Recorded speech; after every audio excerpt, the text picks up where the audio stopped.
that's it. Any other questions about the logistic stuff? What will be your rate? Sorry?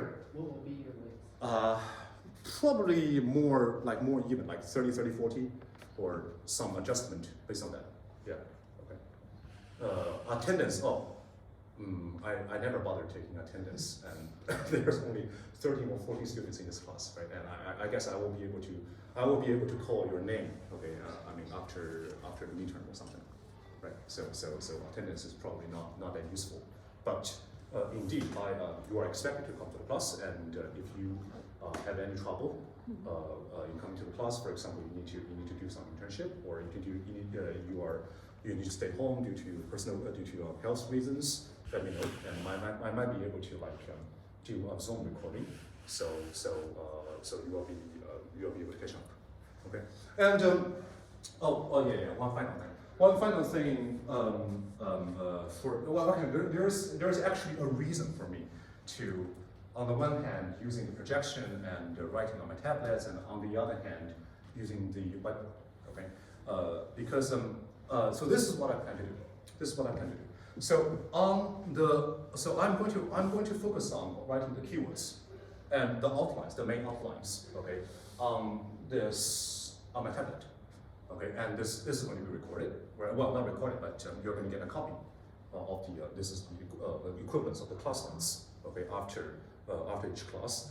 And when we are digging into every specific questions, for example, when we are proving theorems, or when we are doing the demonstrating the examples, okay, I will prefer to write it on the boards because they will be more messy and more details to show.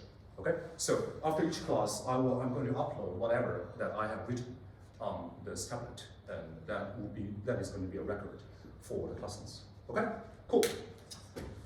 So good. Okay, I hope that gives us a hint about whatever is going on in this semester. So, okay, partial differential equation. Partial differential equation that I should write down over here. Oops, sorry. Back.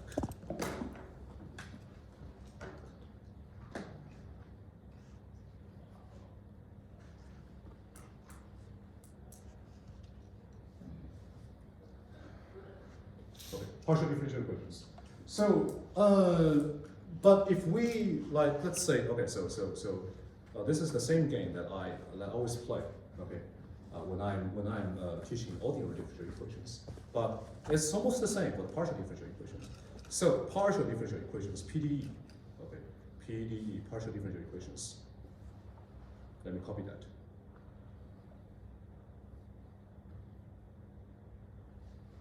There are actually two adjectives over here, right? Partial differential equation, right? So what is the noun over here? Equation, right? Equation. So that means that we'll be dealing with something that's something equals to something. Okay, we'll be dealing with something equals to something.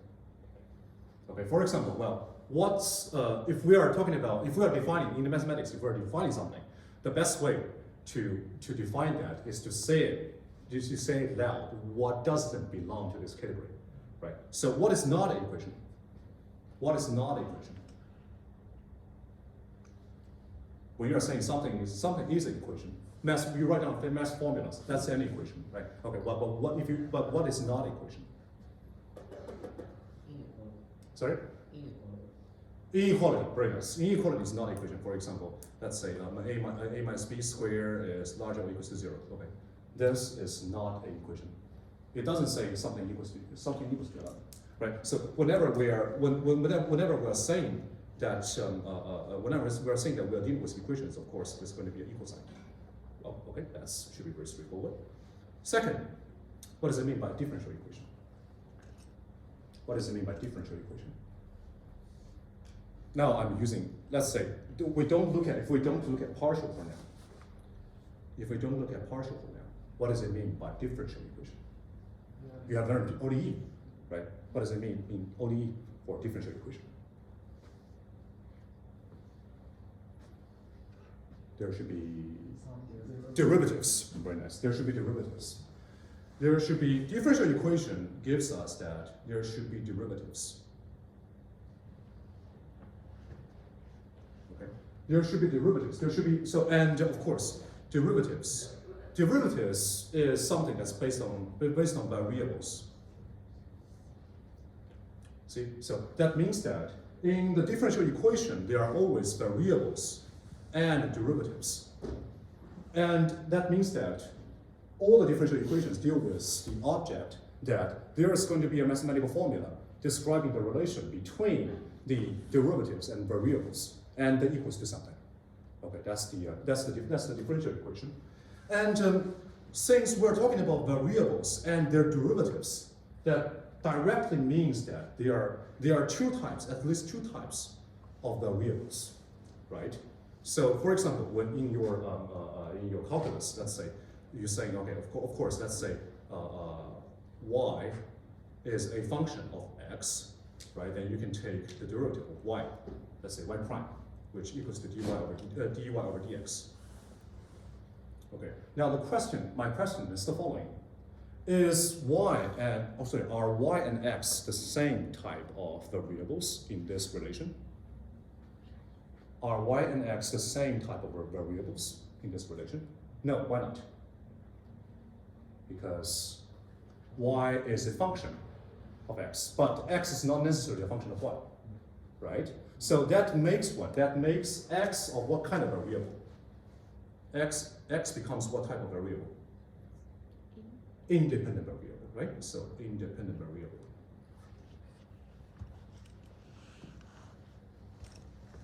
And if x is the independent variable, then what about y?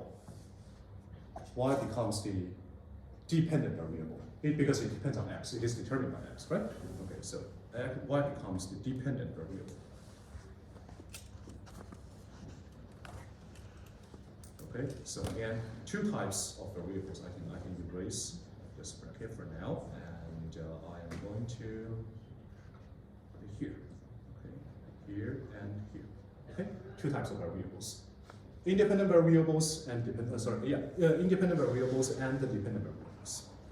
Therefore, the differential equation. Okay, the differential equations. So if one want to work out a most broad description of the differential equation, it should be the following. First of all, of course, there has to be an equal sign. Okay, there has to be equal sign. And on the other hand, you see, I have an equal sign, of course, so I am going to have a left-hand side, and I have a right-hand side. Then whatever is in the right-hand side, I can put it on the left-hand side by subtracting on both sides, right? So the right-hand side can be rightfully, nicely a 0. Okay, right-hand side can be a 0. The question is what happens on the left-hand side. So the left-hand side, because it is a relation, it describes the relation between the derivatives and the variables. Variables, they are dependent variables and independent variables. Therefore, what we imagine is that the left-hand side is going to be a big function, f, of a lot of things, right? A big function f of a lot of things. And that function f, okay, it should include exactly what? These objects that we have described, right? Derivatives and variables, right? So let's suppose that we are having independent variables as, for example, x1, x2, x3, until xn. Okay, and I am having my dependent variables, which are y1, y2, y3, until yn, n and m. Okay, so let's just say here y1 is a function of x1, x2 until xn. y2 is also a function of x1, x2 until xn, until yn function x1, x2 until xn. So good? Again, those x's, they are independent variables, and y's, they are dependent variables. Okay? And what else?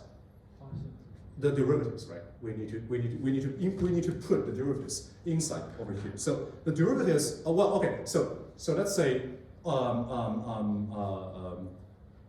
derivatives, of course, there are first order derivatives.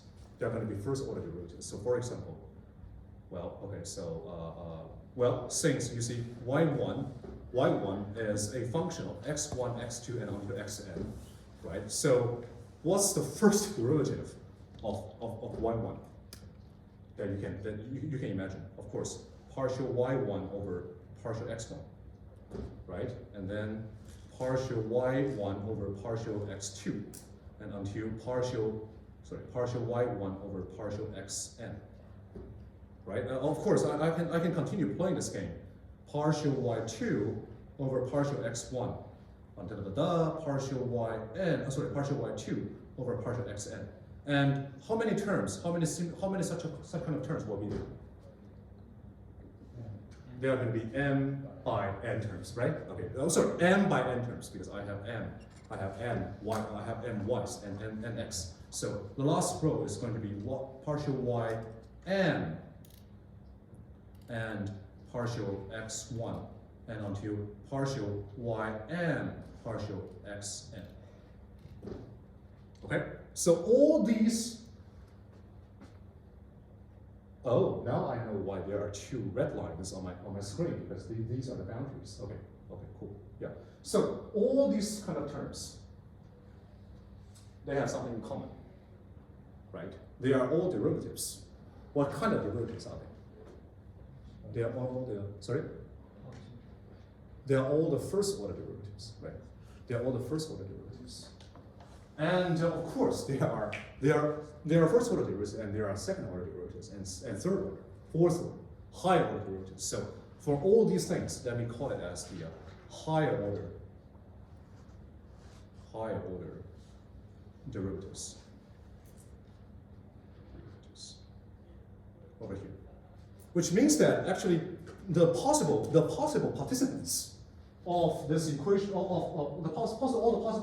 number of possible participants of this equation is actually infinite many, right? Even if we are starting from a finite number of n independent variables and m dependent variables, they can be first order, second order, third order, fourth order, and the possible number of derivatives will be higher and higher and higher and higher and higher and higher.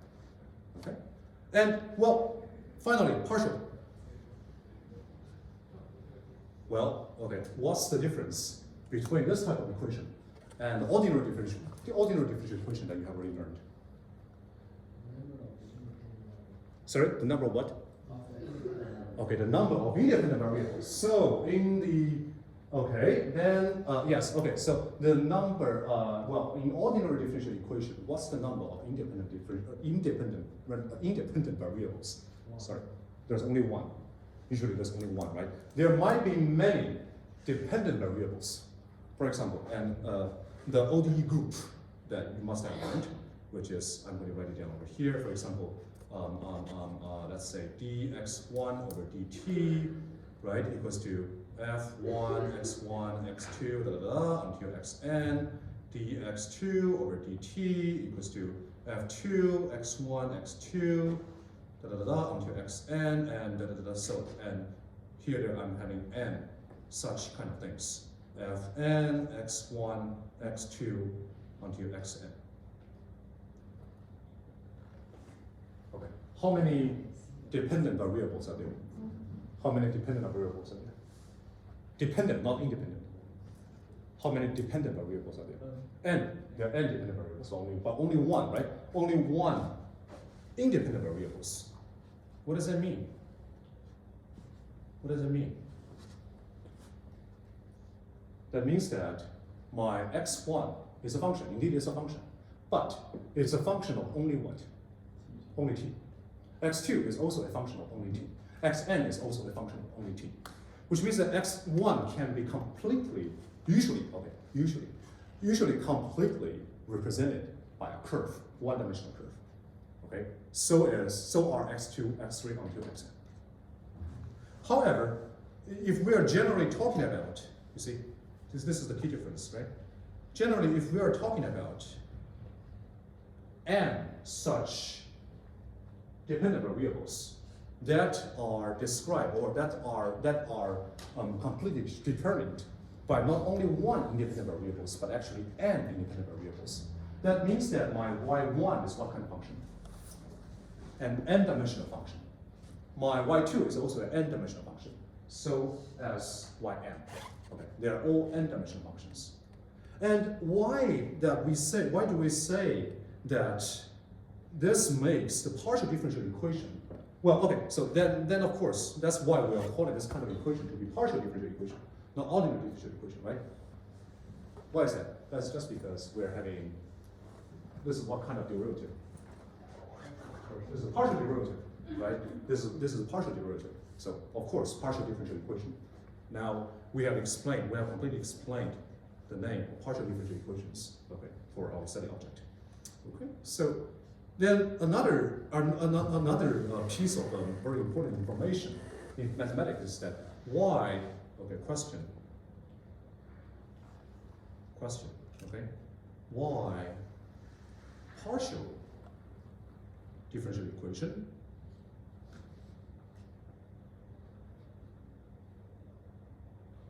are generally harder to solve or harder to deal with. Why partial differential equations are generally harder to deal with? Well, the answer is the following. You see, we have just discussed the point, right? In the ODE case, no matter how many independent variables, no matter how many dependent variables we have, they are all they are all one-dimensional variables, which means that when I'm talking about x1t, okay, you see, that means that I just need a curve to represent that. This is my x1, this is my t, right? Well, now I need to go to the physical. I need to go to the physical side, okay, not the mathematical side, to explain the idea of complexity. Imagine that we are trying to use a mathematical program, a computer program, okay, to store this curve, to store the information for x1. Okay, what's your strategy? Use discrete. Okay, discretization, right? So if you have learned some numerical method, discretization will be a very obvious way out. Okay, so of course that's a way out. So that means that, okay, so let's say let me choose the small interval size to be a dt. Well, okay, probably dt is not so good, but delta t absolutely is good. Delta t.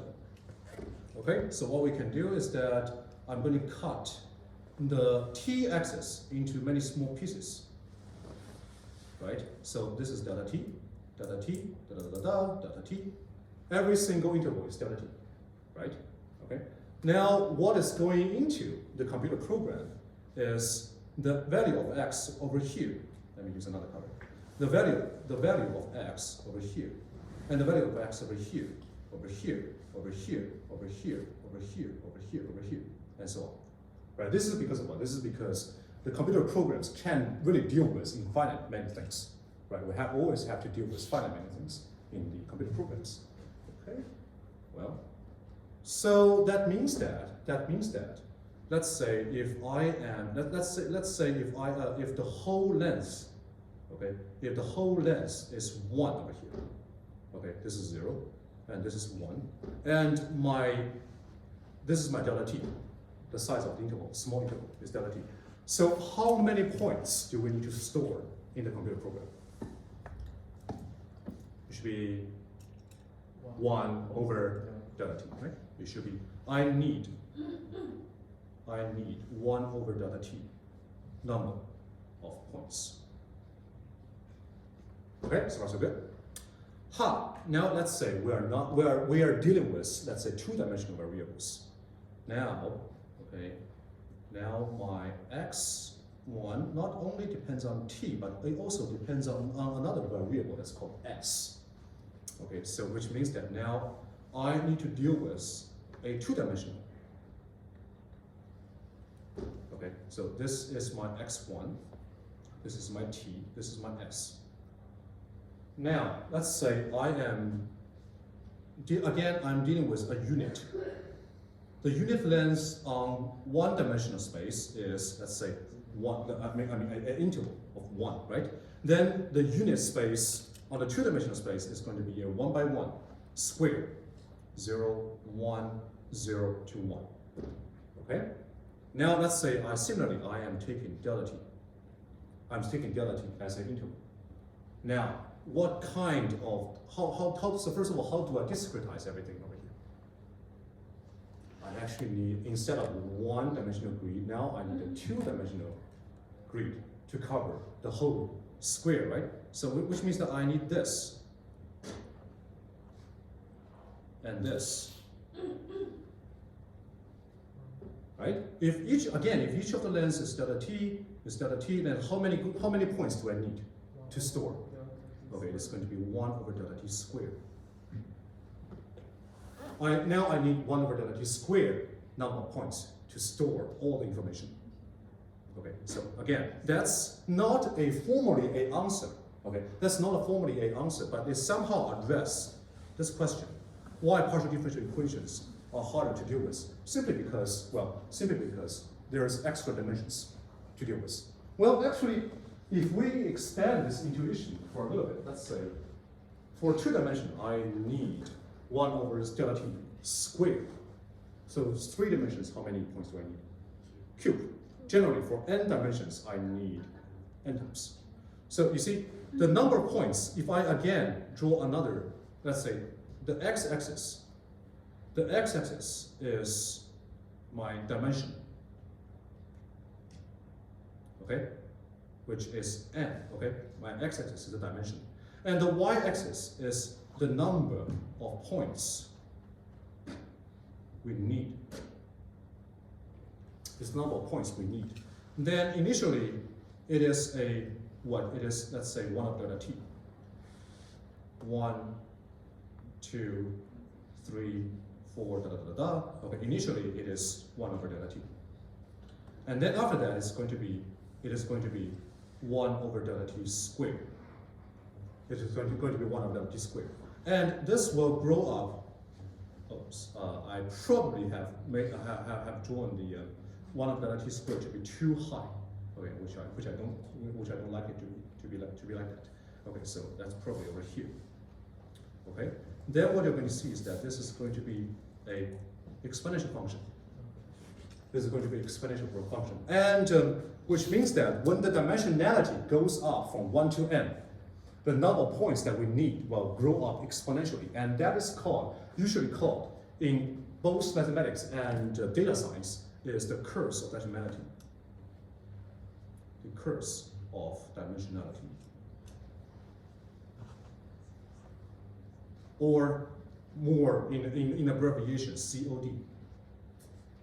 Okay, curse of dimensionality, which is usually that the computational resources that one need, okay, to deal with higher and higher and higher dimensional things will grow up exponentially, unless they can be dealt with. Okay, they can be dealt with in very special manner. Okay, so this is the probably the question that we can address: why partial differential equation is usually harder to deal with. And let's see, equations, and let me let's see.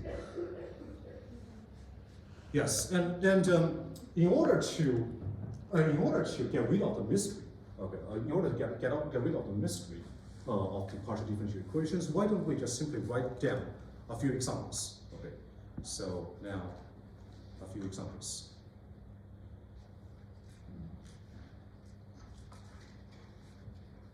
Okay, a few examples.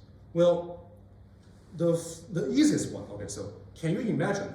So if you are asked to write down a simplest, okay, partial differential equation, what would be your choice?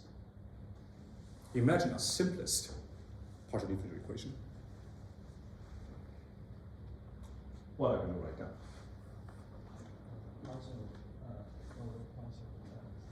Okay. Plus partial for partial y equals 0. This is still not simple enough. You are involving 2 independent variables and 2 dependent variables. No, that's not simple enough. You still have this potential to simplify that. This partial over partial x equals 0. Okay, very good.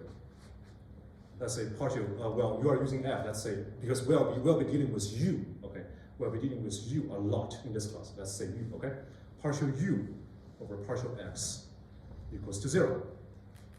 Okay, that's probably the simplest That's probably the simplest PDE that we're going to deal with. And actually, it's not so hard to solve that, right? It's going to, we'll assume that it's going to find that it's actually going to be one step to solve this kind of PDE. Very simple, right? Well, okay, then you might ask, how is this different from an ODE, du over dx equals to 0? How are they different? Are they the same thing? Why they are not the same thing? Because maybe you have other independent Exactly. variables. Exactly. You may have other independent variables to rely on, right? Okay. So here, du over dx equals to 0. That actually actually carry out that actually implies that u only depends on x. However, partial u over partial x equals to 0. It does not, right? That means that you may have other independent variables to rely on, for example, y or z or other things. Okay, so partial u partial x equals to 0. Well, how do you solve that? How do you solve this kind of simplest differential equation? How do you solve it?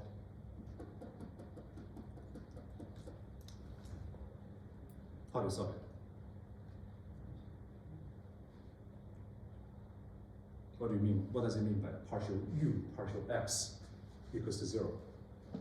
When you learned multivariable calculus, okay. This u is independent of x. Right? U is independent of x, or a more formal way to express that is that when x changes, whenever x changes, u will never change. Right? Whenever x changes, u will never change. Because you see, what's the solution for du over dx equals to 0? What's the solution for this equation? What's the solution for this ODE? U equals a constant. U equals a constant. In the context of ODE, something equals a constant, which means that it doesn't rely on the independent variables, right? Here, partial u partial x equals to 0 doesn't necessarily tell us that u is a constant, because you may still rely on other variables, independent variables, right? However, it definitely tells us that u, given the information of x, it's not helpful for me to differentiate u. Okay, so that tells me that, okay, u equals to f, okay, that's not about x, but it can be y or z or other things. Okay, that's our solution to the simplest partial differential equation. On the other hand, there's actually another take-home message I would like to give right now. You see, again, let's compare the two cases, right? Let me first erase. And again, for du over dx, it tells us that u equals a constant, which is a big C over here.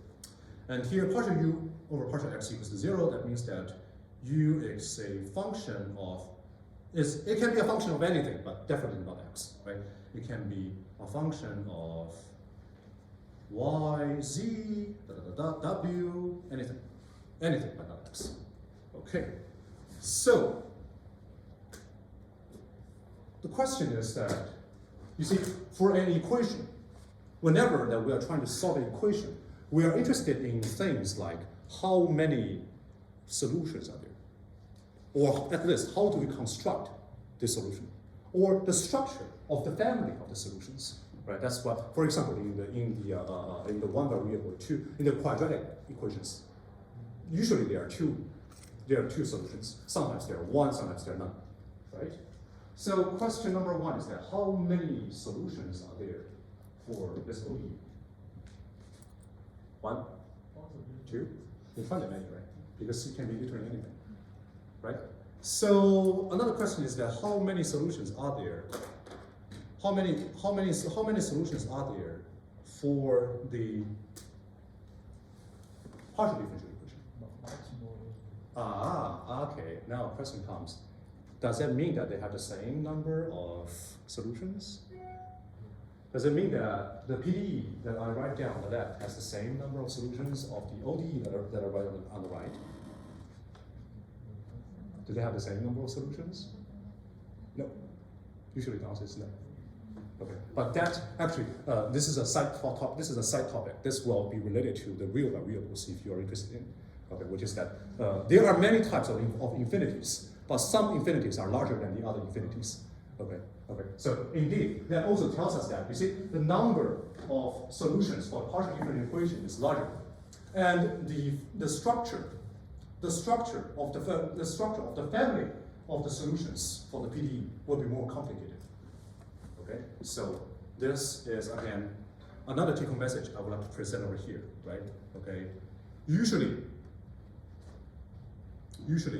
there are multiple and usually actually infinite number of solutions to a partial differential equation.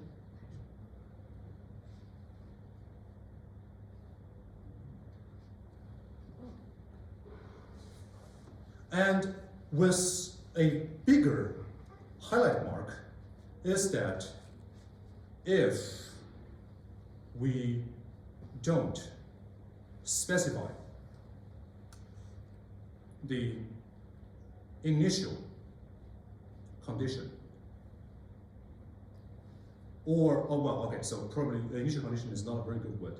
Let's say boundary condition. If we don't specify the boundary conditions, there are usually infinite many of solutions to a partial differential equations. But, okay, later we'll learn that if we specify the boundary conditions, okay, it may actually shrink the family of solutions to a few, or only even one, or even nothing. Okay, or even nothing. Okay? So, but again, if we are just simply giving the equation, nothing else, not talking about where does it start, not talking about the boundary, describing the boundary of the domains, the condition for the boundary of the domains, then usually there will be infinite many solutions. And we won't, I don't think we will bother dealing with boundary conditions until chapter 4. Okay, chapter 3 or chapter 4. So before that, we will be usually dealing with the infinite number of solutions. Then the question becomes, if each of the PDE has infinite many solutions, how are we able to write them down? We are unable to write down one by one the infinite many solutions, right? Yes, go ahead. So if we set a boundary condition or several boundary conditions, is it possible that there are still infinite many? Of course. That's of course true. So a very simple intuition is that, let's say this is an n-dimensional system, and I only set up the boundary condition on one of the dimensions. It still leave us lots of freedom to deal with, right? Okay. Yep. So okay. So the next important message I would like to give over here is the following: is that so here this is the first piece. This is the first piece of information. Then the second piece of information will be the following words: therefore, okay, the structure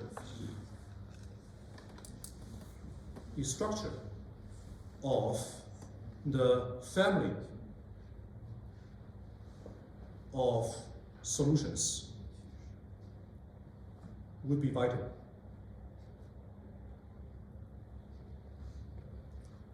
The structure of the family of the solutions will be vital. Okay. And the first two sections, and even including the others, okay, we will be dealing with how to specify the family, okay, the structure of the family of the solutions. That is because although the number of the solutions are infinite, the structure are finite. You are usually finite, or at least countable, or at least can be described to be written down. Okay. Then by doing that, we will be able to write down all of the solutions at least in some formality, right? Okay. So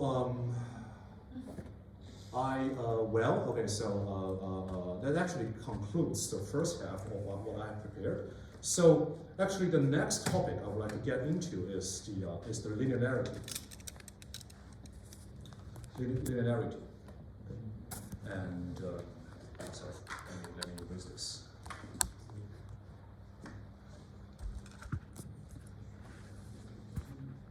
And versus non-linearity. Okay, and which means that we'll be dividing the PDEs, the partial differential equations that we're going to deal with primarily into two classes. One class is linear, and the other class is nonlinear. And what you're going to see is that the 85%, well, probably not 90%, but the 85% of this class is going to be linear. Okay, and everyone should shoot for that because, okay, I really like a saying describing the linear equation, the discrepancy between linear equations and nonlinear equations set by my undergraduate advisor a long time ago. So there's a very famous saying written by Leo Tolstoy, okay, which is that all the happy families are similar, but the unhappy families have their own unhappiness. And the same argument will be applied here. Okay, all the linear equations are alike, but all the nonlinear equations have their own nonlinearity. Okay, which means that all the linear equations can be, in principle, dealt with in a uniform framework, and therefore would be able to crack down, okay, systematically. However, even for the simplest, okay, nonlinear equations, just like, for example, you might have heard of the Navier-Stokes, the very famous Navier-Stokes equation, okay, or the Euler equation in fluid dynamics. Okay, people still know almost nothing. Well, almost nothing. Probably is a little bit too strong. People still don't know much about them, even though that they are only having a small type. The nonlinearity is there, but very easy to be written down.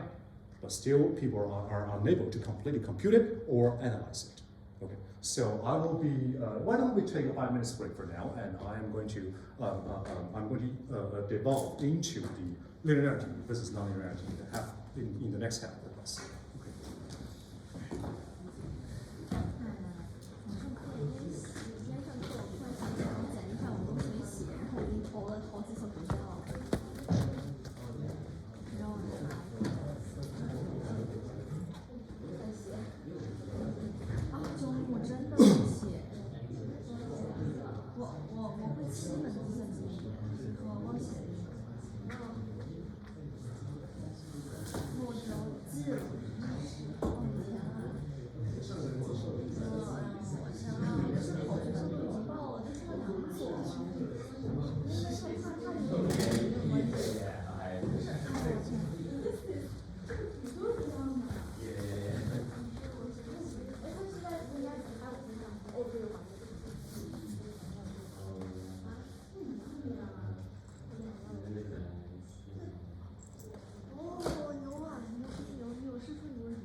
他果然在里面，然后他说，哎呀，让我睡一会儿怎么样？就非常非常，我觉得他是不是感冒头疼或者东西啊？你那个想什么睡觉？为什么？啊，不是很正常吗？就是星期天晚上不睡觉是不是？但是周一上课的时候星期晚上不睡，但是他第一他这么卷的人怎么会不来呢？他有可能就是第一节课一般都不讲很重要的。啊，说的也对。然后今天状态真的很不好，我就要去看他一眼。不行，去看望一下。看望一下，等一下我看我这充上电了没有？看一下是不是在充？为什么不用这个充电？啊？这个它会挡着，就是我这个写东西非常不方便，就放这里。你看它正好还弄出整个白板，很不错，我觉得拍的还蛮清楚的。拍完我就直接传到油管，然后给它思想一下这样。牛逼！这样它也不会占用我的网盘。我跟你讲，纽约大学就是他要把你自己的自我介绍投录下来，然后发给我，然后给他撕一个链接啊。对，那叫I listed。对，我真的就是，哎，我要炸了是吗？要炸了！你知道我这个人，哎，为什么一定要摄像头呢？是吧？反正成绩说话不好。我就去看望他一下。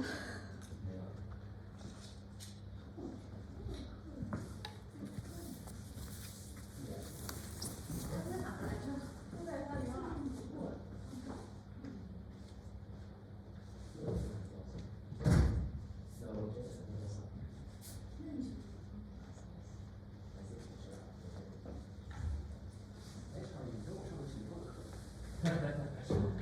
你上 context？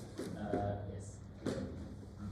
哦，你上瑞了。哦，我上瑞了。什么情况24这个时候。那你别的上什么？我上 real context。HTML PDE 和 SES。一堆硬课。Oh, so why did you take ICS, ICP last semester? For that reason. Because I didn't get into the waves。But you should, 就说我在 waves 里，但我没有，他硬不让我进。我真的我上去都被气死。哦，真的吗？ yeah, I'm the latest. I'm in the latest. Yeah. 哦。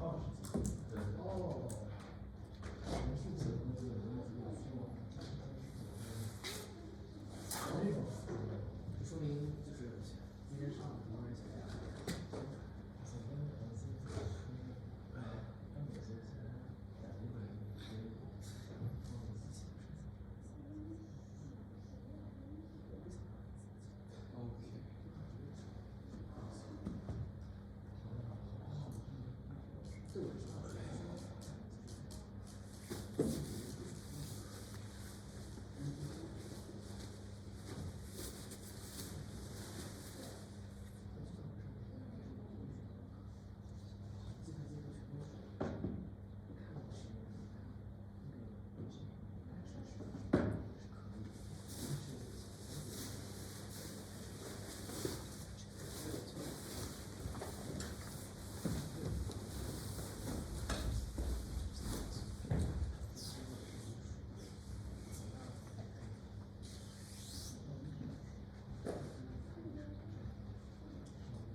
Okay, let's get back. So, just want to confirm, is this visible to everyone? Yeah, is that, or actually sometimes I realize that for example, when I was reading the Qian, or the blue colors, it might not be visible enough to all of you, right? So I probably will change the color and yeah, probably avoid using the blue color and using usually the red, the blue, the red, the green, and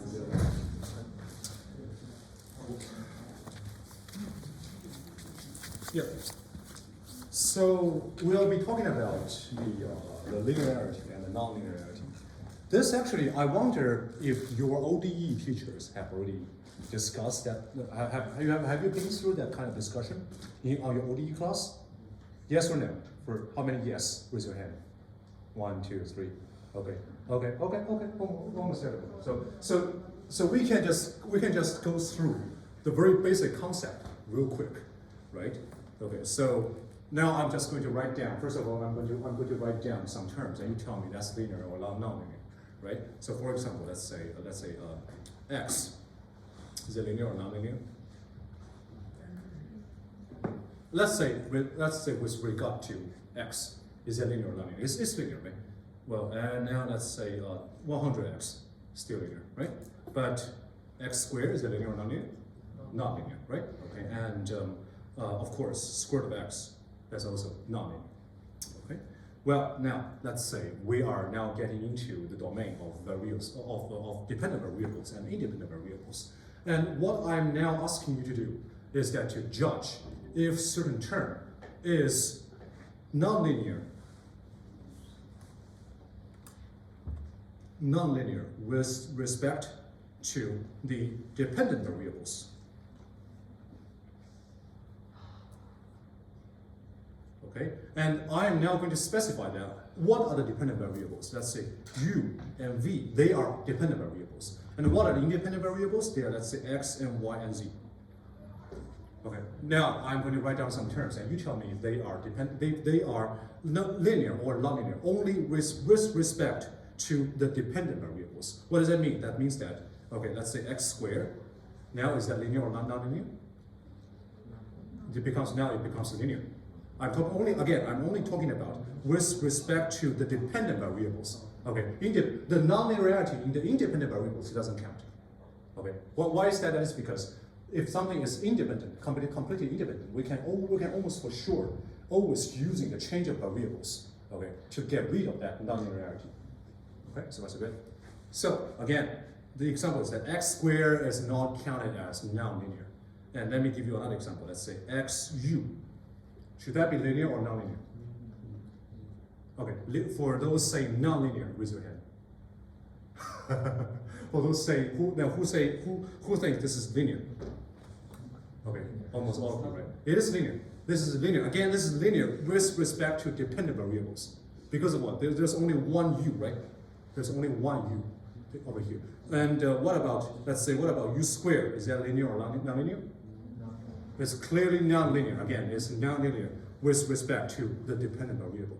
So far so good? Okay. Well, the next thing we would like to specify is that what about, let's say, uv? Is that linear or non-linear? Why is non-linear?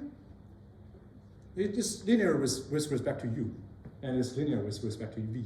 Why it is non-linear?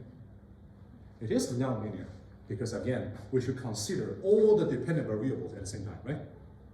We should consider all the dependent variables. So there is one fast way to count to count if a term is linear or non-linear. Count the number of orders. Count the number of orders. So I was saying that nonlinear with respect to dependent variables. What does that mean? If there is something showing up, okay, let's first say, for example, taking this for example, there are two terms showing up, x and u, right? X is not a dependent variable, so it doesn't count. And u is taking place for once. So this is first order. Any first order terms are linear terms. And any zeroth order terms are also linear terms. Okay? So now u and v, how do we repeat that process? Can you please tell me? U is a dependent variable. V is also a dependent variables. And in total, how many dependent variables show up over here? Two. They show up twice. So nonlinear. Okay. So now, let's say, okay. So let's say, okay. So xu plus yv plus v squared multiplied by z. Okay. Is that linear or non-linear? Non-linear, because we can just ignore all these two things, the first two things, because they're completely linear, right? But the third one, there's a v squared multiplied by z here 2 times, so it's of course non-linear. So far so good? Okay. Now I'm going to evolve this game for a little bit. Now let's say we're talking about non-linear, not only with respect to the dependent variables, but also to all the derivatives of dependent variables.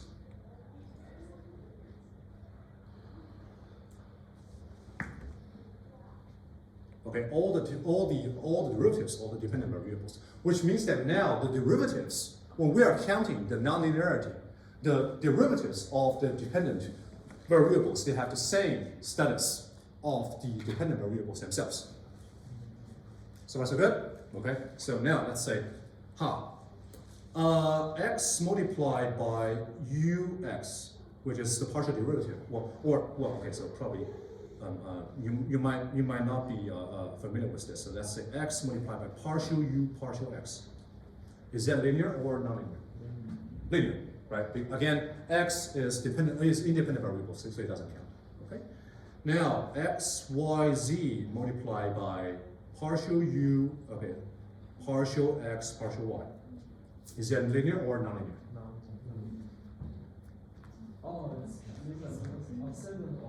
Okay, it's only a second order of derivative, but it's still, there's only one derivative over here, right? So it's still linear. Second order derivative doesn't make it non-linear, okay? Second order derivative doesn't make it non-linear. So this is for sure linear. Okay, this is for sure linear. And what will make it non-linear? So for example, let me give you an example. So let's say u multiplied by partial v partial z. This is absolutely non-linear. Because of what? There's a u, and there is also a derivative of v. Right? So now, order 2. This is order 2. Okay. So now, with the linear, so this is the, first of all, this is the clarification. All of these are the clarifications. Clarification of linearity. All of these are clarifications of linearity. Well, why did we play that game?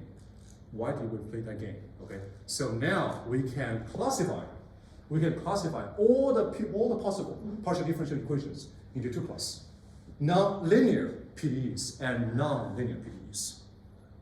Okay, linear PDEs and non-linear PDEs. And it's so straightforward to do the classification. If you still remember the most, what you would say when we're talking about the most possible general form. Oops, sorry, the most possible general form. Let me use another color.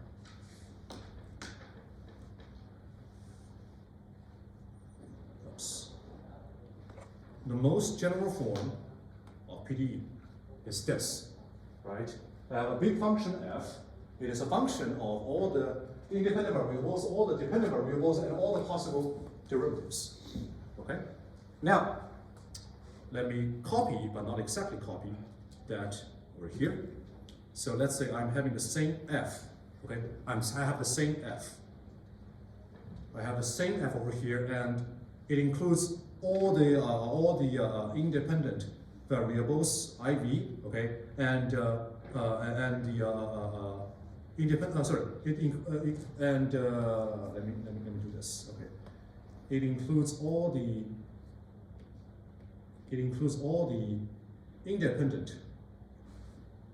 independent variables, and it also includes all the dependent variables. Okay, and it also includes all the derivatives.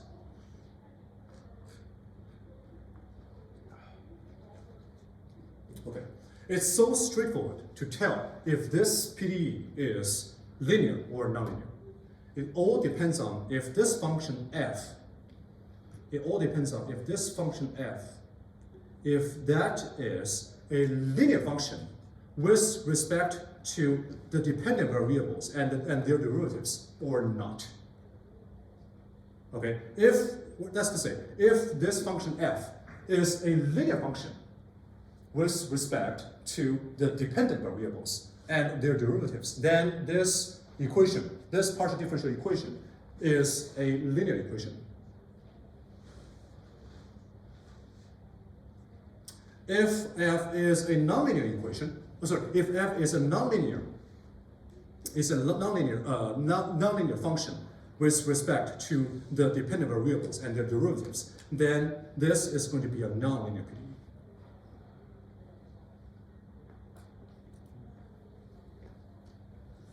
Okay.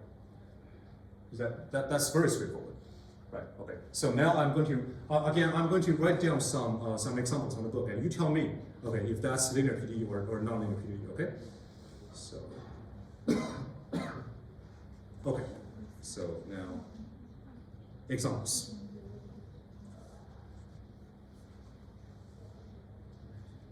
Okay? Example 1, E1. Ux plus uy equals to 0. Okay, so from now on, what I'm going to do is that now any partial u, partial x is going to be written as ux. Okay, with u with the main variable and x as the subscript. Okay, and I mean the reason that we do this is actually very convenient for us to represent the higher order derivatives. For example, if I want to do, let's say, partial u, partial x, partial y, okay, I can just simply write it down as uxy. Okay, so this will be convenient. Okay, so first of all, partial u, partial x, partial u, partial y plus partial u, partial y equals to 0. This is linear or nonlinear? This is a linear equation, right? Okay, and well, in the book, it tells you that it's going to be the transport equation. But I probably, I would prefer not to do that, not to tell you what do they really mean for now, okay? Just to focus on the topics of linear or nonlinear. Okay, now example number 2.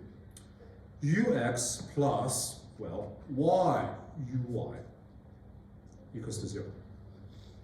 Is that linear or nonlinear? Nonlinear? Okay, so how many people, how many of you think this is nonlinear equation? Okay, I suppose the rest of you think that's linear, right? The linear gets it. Again, ux, partial u, partial x, is that a linear term or nonlinear term? That's a linear term, right? Y multiplied by partial u, partial y, is that linear or nonlinear? That's linear, right? That's linear with respect to the derivatives. Okay, and the y term doesn't count. Okay, now, example number 3. Okay, so ux plus u multiplied by uy equals to 0. Is that linear or nonlinear? Nonlinear, and everybody should state that, okay, without any hesitation. Okay, well, next one, example number 4.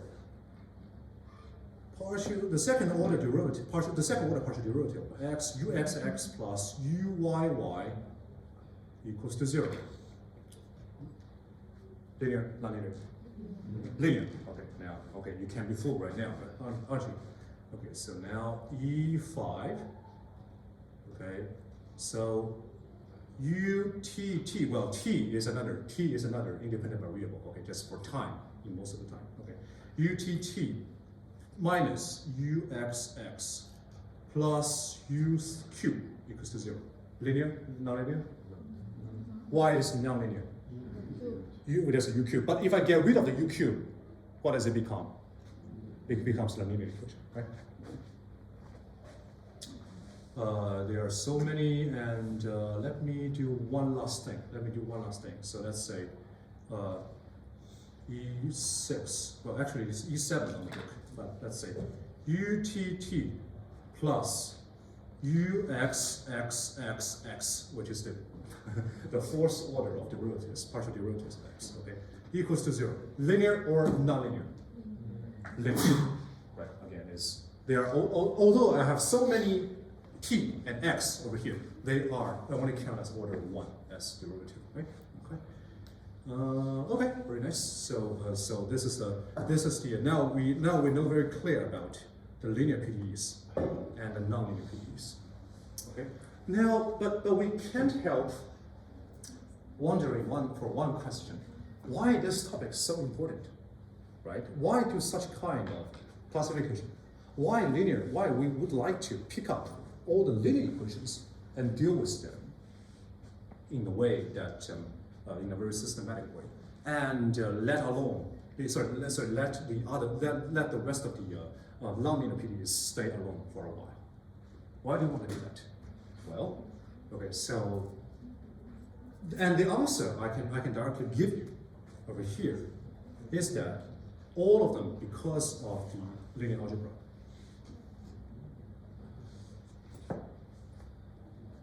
Okay, all of these things are because of linear algebra. This is because in linear algebra we have been so familiar with solving the following type of questions, which is AX equals to B, where A is a matrix, okay, and X is a n-dimensional n-dimensional vector, and B is a m-dimensional vector. Okay, now question, what is the dimensionality for my A? Is what? M by n, right? Which means that it should have how many rows? How many rows are there? M rows, and how many columns? N columns, right? My A should be a M by N matrix, or it should have, let's say, or more, a little bit more specifically, you should have M rows and N columns. Okay? Because in linear algebra, there are just so many ways to solve this equation. Well, but you see, usually when n doesn't equals to n, there are going to be some problem, because this kind of linear equation might become underdetermined or overdetermined, right? Or all of that depends on the rank of A. Okay, but usually if, let's say, m equals to n and the rank of A is also n, it guarantees us that there is a unique solution, right? There's a unique solution for such linear equation. So the intuition is that any linear equation will be able to solve like this. So you see, the core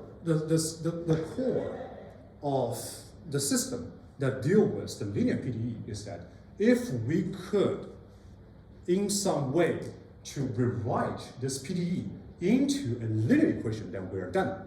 Period. Then we're done. Period. The question is, okay, now, but you see, that kind of thought is very concise and very, I mean, it looks very good. But actually, here, below the water, the ice mountain is always below the water, beneath the water, right? So now we have a bunch of questions to ask.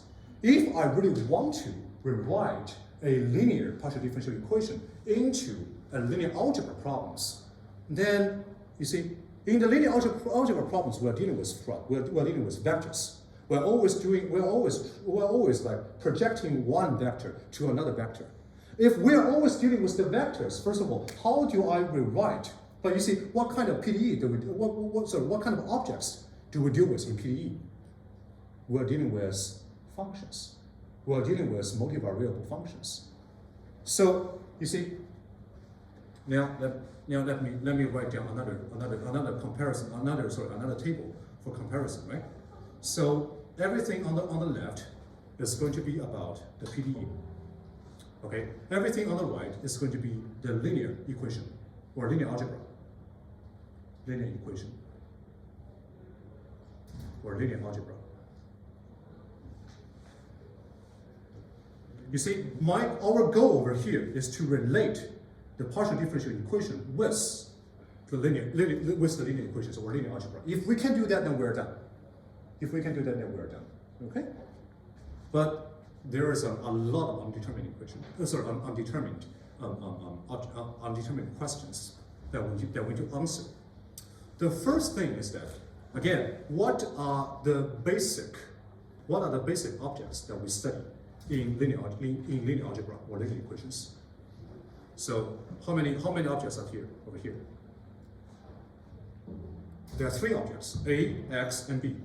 What are X and B? They are what? They are vectors. And what is A? A is a matrix.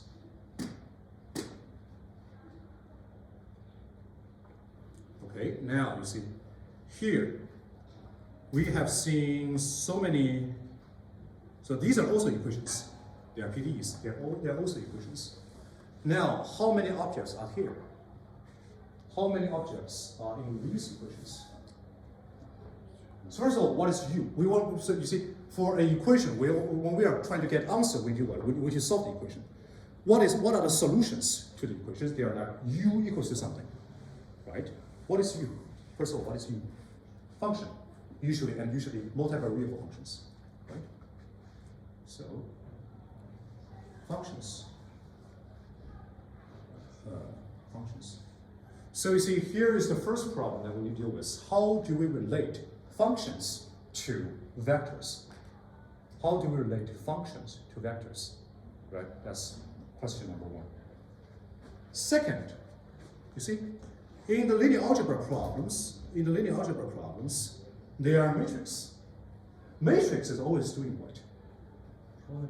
Matrix, you see here, matrix here, ax equals to b. What is A really doing over here? A multiplied by x equals to b. And you see x is an n-dimensional vector. B is an m-dimensional vector. They're actually in completely different linear spaces, right? So what is A really doing? Sorry? Transformation. That's a very good word. And what else can you imagine? A transformation is a dynamical word. It's something like I am sending something to something, right? Anything in this n-dimensional space, I am sending that to the m-dimensional space. That's the transformation. Or in a more formal mathematical language, it's a projection. It's always projecting this n-dimensional space to the, it's always projecting something in the n-dimensional space to the m-dimensional space, right?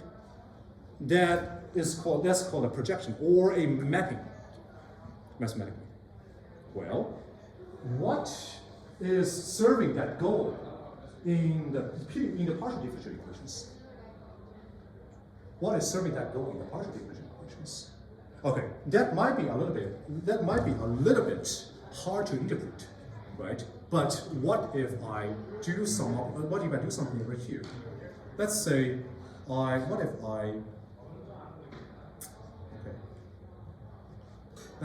if I change the right hand side becomes bxy here, bxy, bxy, bxy, bxy. Well, here it should not be bxy, it should be actually bxt, right? bxt. Finally, bxt. Okay. Now, what does this equation talks about? All these kind of equations are doing one thing. On the left hand side, actually, how many dependent variables are there on the left hand side? Only one, right? Only u. And now let's say I pick up a u, and I use all these computations. I apply all these computations to u. Finally, I'm getting a certain function about bxt, right? So you see, the computation over here is doing what?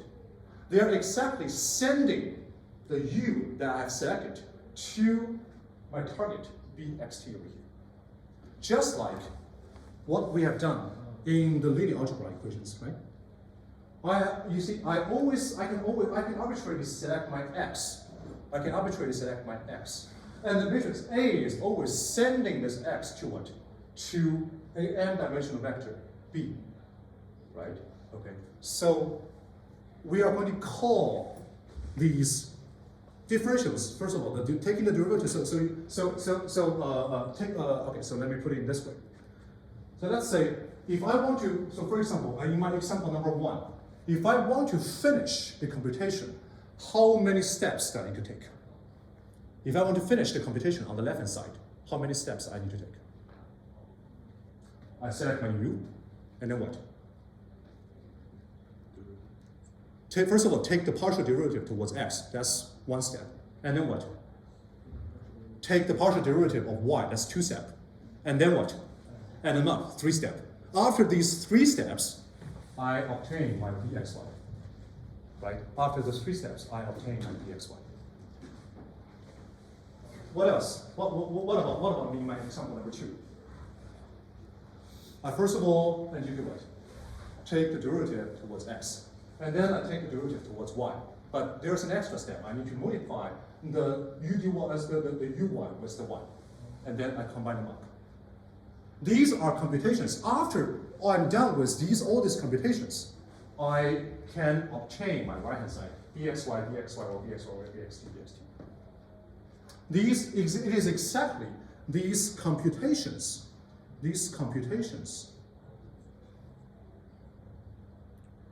See, all these computations are sending u to b.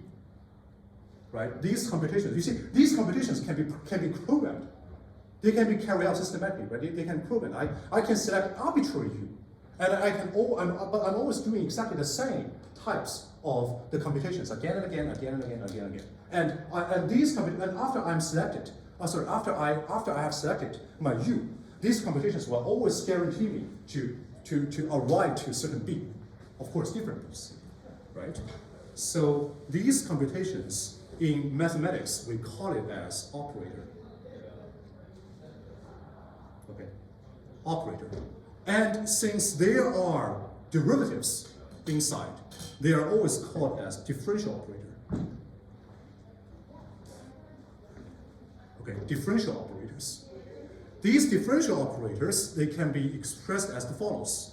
Okay, so for example, in my okay, so let me erase this and let me say it here. Okay, let me write everything here. Okay, so it is the computation. It is the computation that send my u to b. Right? It is my computation that send my u to b. And in mathematics, these types of computations can be called as operator. Can be called as operator. And the operators can be written as something like L and with a bracket. Inside this bracket, it is u. Okay, so it's something like L u equals to b. It's L u equals to b. So now, of course, these things to be very abstract, right? So now let's go back to our examples. What is the linear operator in the first equation? What is the linear operator in the first equation? It's anything that, no matter what kind of u that I select, right? It's, first of all, I take the partial derivative of x, right?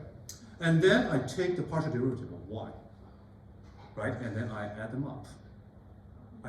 So here, my L equals to this. It can be rewritten as L u, or some of the mathematicians just simply write down as L u, and get rid of the bracket, but they really mean the same thing. Okay, they are writing. Sometimes people are adding this kind of bracket. It's just to differentiate between the differential operators and with the linear algebra. Okay, not to mix them up. Okay, but I'm okay with both. Okay, and you see, after I have selected my u, then all these operations will be acted upon a function u, which is exactly equals to the left-hand side of here. Okay, now, with the example above, can you please tell me what is the linear operator on the second line for my second example? First of all, I need to do what? Partial x, and then plus y multiplied by partial y, right? And this is exactly the operation that I have done. And all the operations, combine them up, I obtain my L. I obtain my operator. Okay. Let me go to my 7. Let me go to my E7 because there are some nonlinear ones that I would like to not to deal with for now. Okay. What operations are we doing for example 7? First of all, do what? Partial second order derivative partial t, right? And then what? And then fourth derivative partial 4 times, and then partial x 4 times, and then I add them up, right? And all these operations are act upon u, right? And again, this is my L u. So going back to our analogy, you see, linear equation versus PDE, vectors, the functions in PDE will serve as the role as the vectors in linear algebra. And it is exactly these differential operators.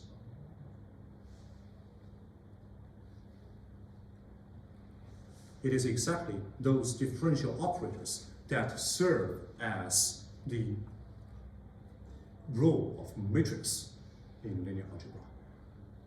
So far so good? So far so good?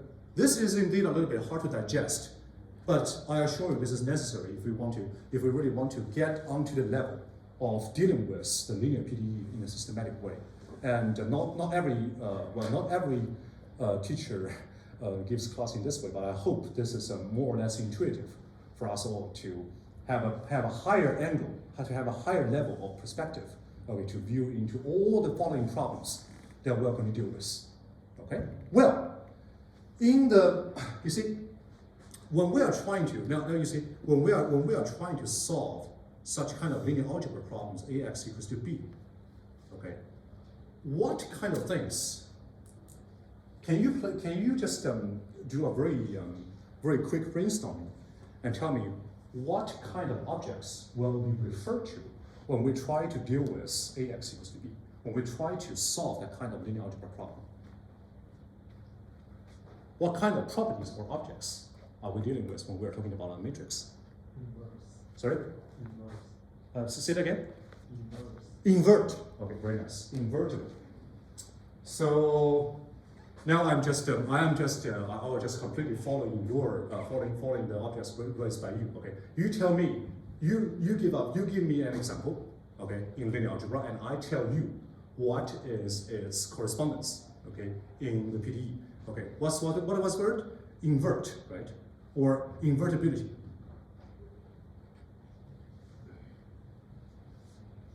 Invertibility, right? So that means that usually refers to A, which is an n by n matrix, right? And some of the n by n matrix are invertible. Some of the n by n matrix are not invertible. If a n by n matrix is invertible, and if we are dealing with ax equals to y, then actually we're done, right? We can just simply, if we are dealing with an invertible matrix, then actually we can just simply say that x equals to A inverse b. We're done, right? Nothing else. However, I can tell you one thing. None, I'm just saying zero, nothing, okay? Nothing in the world of differential operators are invertible. Okay, nothing is invertible. Otherwise, the PDE problems, the linear PDE problems will be just exactly as easy as linear algebra problems. They are not exactly as linear, as simple as that, but very unlike, but not exactly, okay? Nothing is invertible. Nothing is invertible. And why is that? Anyone want to make a guess? Why differential itself is making anything non-invertible? Why is that? Well, the answer actually hides over here. Where is that? The answer is hidden over here. See, can you okay? I think you get the spirit. Can you please rephrase your answer with some more mathematical rigor? Well, it's like you can't undo the partial differential that you've already done, and so like you might end up with a C, but that doesn't necessarily. What does it mean that you can't undo that? What does it mean that you can't? Well, it's like you know, if you get C, you can't necessarily determine U from C. That means what? That means what? You can't undo it. That means that non-uniqueness. Your answer is not unique. What comes with the invertibility in linear algebra? Uniqueness, right? Just as we have stated,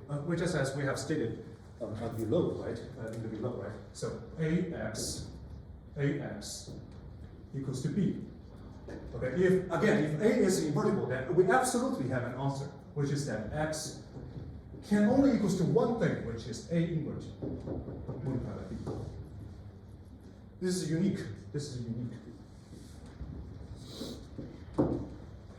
However, the nature of the differential, the nature of the operation of taking the derivatives makes nothing unique. Okay, the nature of the differential of taking the derivatives, they cancel all the possible constants And all of this shrink to one possibility, which is 0. Okay. You can't undo just like what Andrew said. You can't undo that. Okay, you can't undo that. Okay, so again, nothing is invertible in the word of PDE. Okay, now what else? What else? What else can you think of when you are solving a linear algebra problem? Determinant. Sorry? Determinant. Determinant. Yes.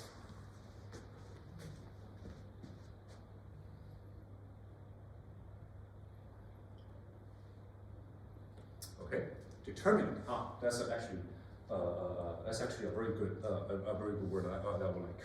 Okay, determinant means what? Determinant means that you first of all we need to know. Well, okay, for a determinant, if we want to talk about the determinant of A, okay, that usually means that we need to deal with. That's first of all we need to know the dimensionality of A.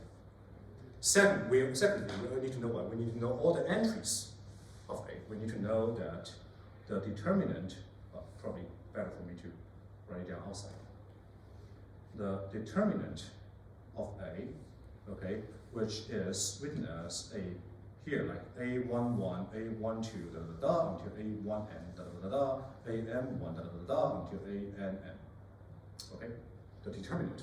And geometrically, the determinant tells us about the geometric information, okay, about the linear mapping. However, again, the idea of determinant is non-applicable. Actually, I'm not 100% sure about that, but I'm 99% sure about that. I need to check it out. But as I know it, it's not that applicable in the world of PDE. And you want to guess what? You want to guess why? Why is that so? Again, you want to calculate the determinant. What's the first thing you want to calculate if you want to calculate the determinant?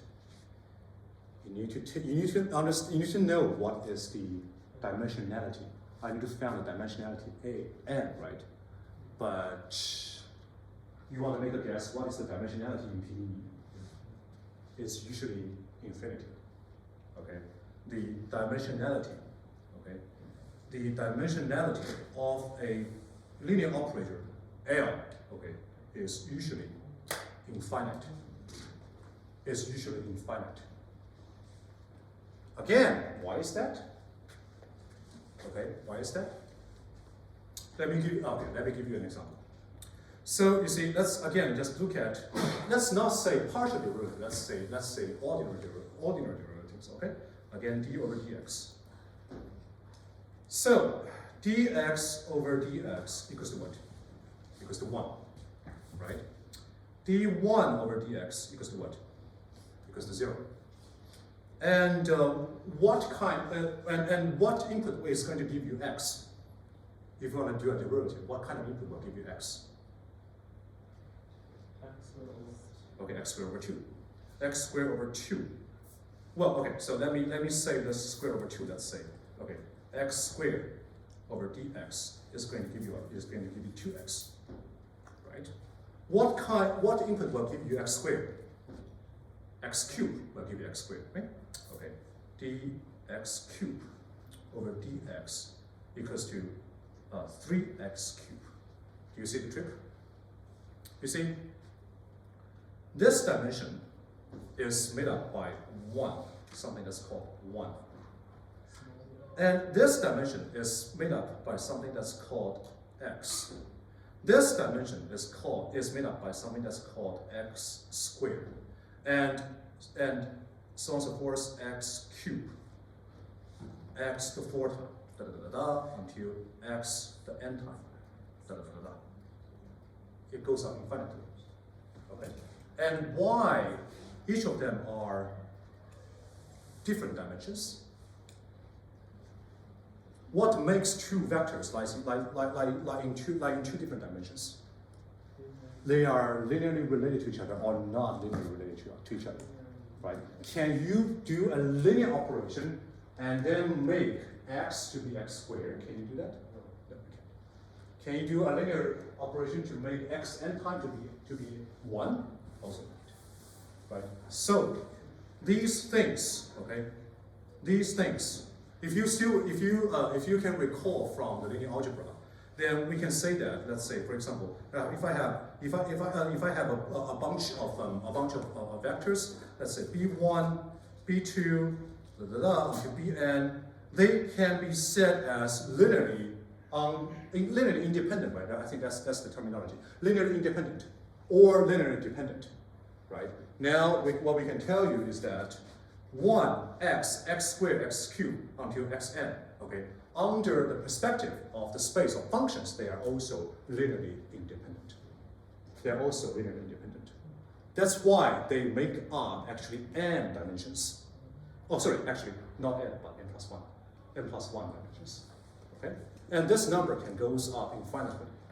Because no matter what you throw in to d over dx, I'm always going to speed up. Always going to speed up something. Okay, so this is actually an infinite dimensional operator. Okay, so the dimensionality is always infinity. Okay, let me see, how much time do we have? We are having about less than 20 minutes. Okay, so probably last 2 examples. Give me another object. Okay, in linear algebra.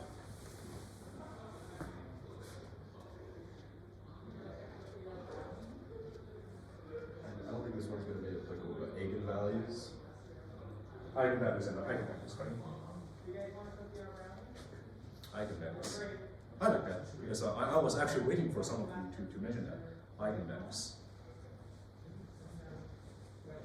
And eigenvectors. Okay. But before we enter the concept of eigenvalues and eigenvectors, the correspondence of eigenvalues and eigenvectors in the world of PDE. First of all, vectors corresponds to what? The first rule. Functions. So eigenvectors should correspond to what? Eigenfunctions. Okay. Yes, it's literally what is called eigenfunctions. Okay. Again, eigenvalues, and eigenfunctions. So how is an eigenvalue defined? How is an eigenvalue defined for a matrix A? How is an eigenvalue defined for a matrix A? A what? Sorry? A vector B equals to lambda vector. Okay, very nice. So anytime when you are saying something, please say it louder because I'm my hearing. I have some hearing loss. Okay, so please say it louder so I'll be able to hear it. Okay, so you are talking about something like ax. Okay, okay. So you are using b. Let me use b. Okay, so ab. Okay, equals to lambda multiplied by my b. So usually that makes my b to be what? To be the eigenvector, and my lambda to be the eigenvalue. Well, is that always true? B can be 0, or lambda can, can lambda be 0? Yes. Lambda can be 0, right? Can lambda, if lambda is 0, then actually B lies in actually the null space of the eigenvalue of the matrix, right? Or sorry, the matrix. Yep. And B can be 0. B can be 0. Okay. Now, you have already known how eigenvalue problems are stated in the world of linear algebra. You have also known that vectors correspond to functions, matrix corresponds to differential operators, well, and similarly eigenvectors corresponds to eigenfunctions. So, can you make a guess? How do we state a eigenvalue problems in the world of PDE? Let's use L. Okay, L what? Lu equals to lambda u. L equals to lambda u. Very nice. Okay. So L u equals to lambda. Oh, well, okay. I don't need a bracket over here. Equals to lambda u. L u equals to lambda u. Okay. Of course, here u is what? U is a function.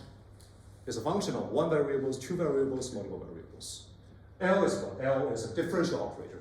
What are differential operators? Let me remind you, these is exactly these examples that we have seen. These are the differential operators, and we have already summarized we have already summarized how do we abstract, or sorry, how do we extract the differential operations that we have done over here. Okay. So well, and I can actually give you an example. Okay, how to solve, let's say, the eigenvalue problems for differential operators. 4 very simple examples. Let's say, okay, tell me, what's the simplest differential operator that you have in your mind? What's the simplest differential operator that you have in your mind? Partial derivatives. Okay, so it doesn't have to be partial, right? But let's say it's going to be d over dx. Okay, d over dx. Now, this is my L. This is my L. Okay? So I'm letting L action upon U. And then obtain a lambda U. Can you just roll everything out? Can you write down everything out? Okay, sorry, just to expand everything into the normal differential form. It's going to be what? It's going to be d u over dx equals to what? Lambda u. Can you solve that? E to the power lambda. Okay, that's actually a what kind of problem? ODE problem, right? It's actually an ODE problem. And we are very familiar with the answer. U equals to what? Again, u equals to what? E to the power of lambda x. Is that everything? Okay, multiplied by a constant c. Okay? Well, if I solve, let's say the analogy in linear algebra. Let's say let me still use u, okay, but now u is a vector. Well, probably bad idea. Okay, let me say a b, okay, equals to lambda b. Okay. So if b is a eigenvector, then what can I say about a constant multiplied by b? Also an eigenvector. So here you see e the lambda x is a eigenfunction, so c multiplied by e the lambda x for any c is also a eigenfunction. So far so good? Well, next thing. Okay, so let's say not the first order, but the second order. Okay, this is now my L. This is now my L. Okay, so again, L u equals to lambda u. Can you please write it down in the differential form? What is that? The second order derivative, right? The second order derivative of u equals to what? Equals to what? Equals to lambda u. Okay, now, what is your answer to this question? Only e? Only exponential? It depends on what? The answer to this question depends on what? The sign of lambda, right? If, for example, if my lambda is positive, then the answer is going to be what? Then the answer is going to be e the square root of lambda x and e the negative square root of lambda x, right? And therefore my u equals to c1 plus c2. So good? Okay? But however, if this happens when lambda is larger than 0. However, if my lambda is smaller, let me write it down over here. Okay. If my lambda is smaller than 0, my u should be what? C1. Okay, cosine square root of lambda x plus C2, what? Sine square root of lambda x. I apologize for everything is squeezed together. Yeah. Well, if lambda equals to 0, what will happen? If lambda equals to 0, what will happen? So that's to say, well, the second order derivative of u is exactly 0. What kind of function can do that? What kind of function can do that? Only linear functions, right? Only when only when u equals to c1x plus c2 plus c0. Okay. Yeah, I just would like to match the order with the index of the parameters, or nothing else. Okay. So now you see here. In this example, how many components are there in your answer? There's only one, right? But in the second example, there are actually 2 components. There are actually always 2 components.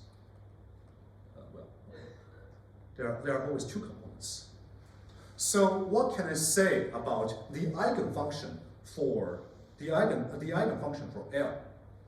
What can I say for the eigenfunctions for L? It's always 2-dimensional. It's usually composed by 2 components. In this place, it is either lambda x and either negative lambda x. In this case, one dimension is cosine lambda x, and another dimension is sine lambda x, square root of lambda x. And in this case, one dimension is x, and the other dimension is 1, is the constant. This is because of this L is on 7th order. Exactly so. Exactly so. That's right. Yeah. Okay. And okay. So eigenvalues, eigenvectors, and what else do I wish to touch? Yeah. So actually, the linearity. The one last comments about the linearity. Last comment about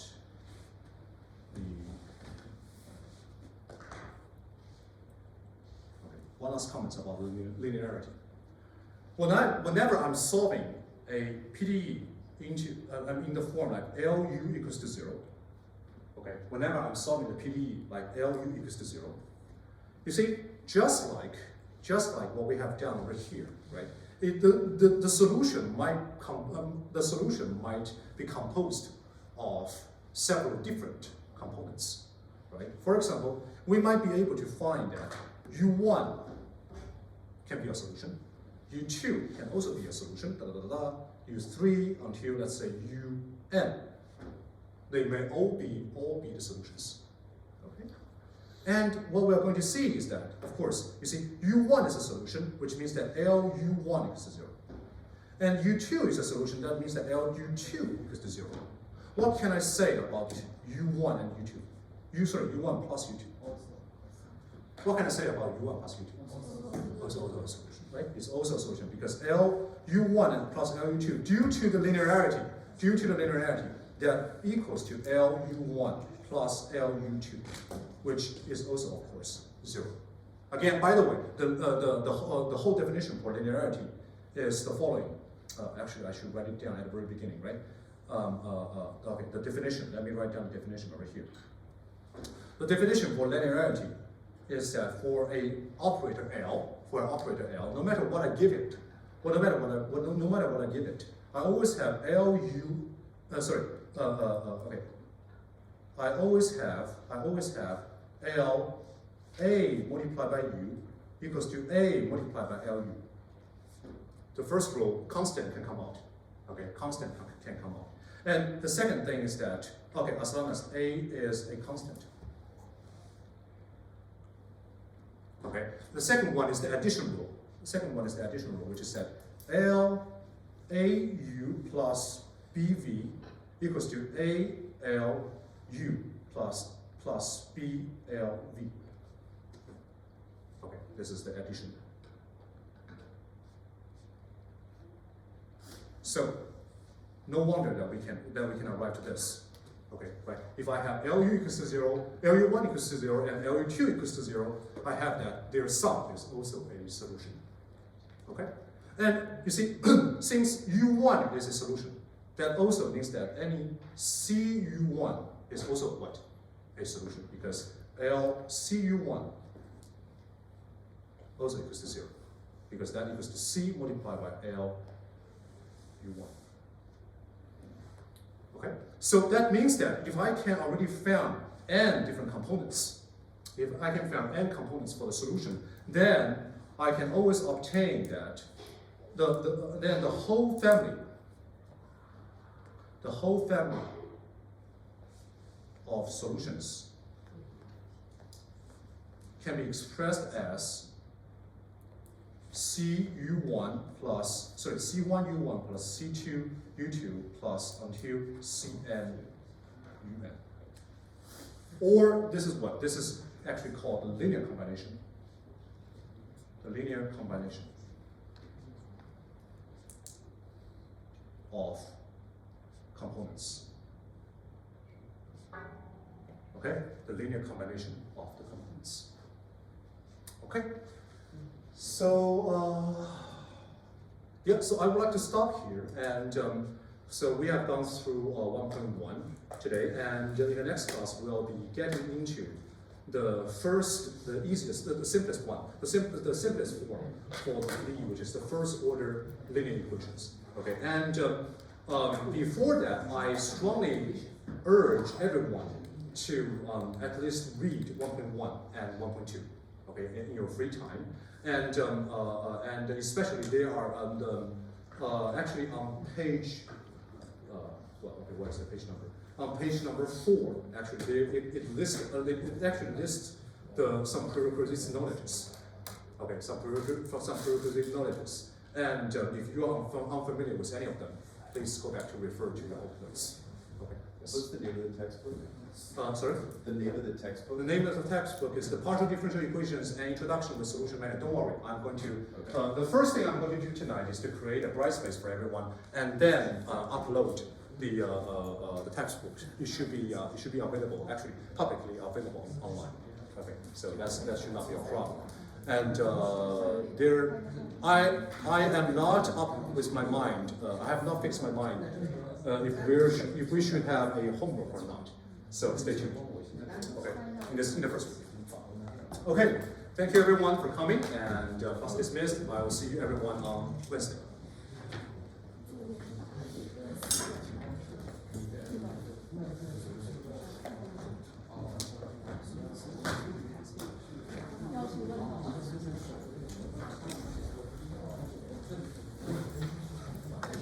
好的，1分。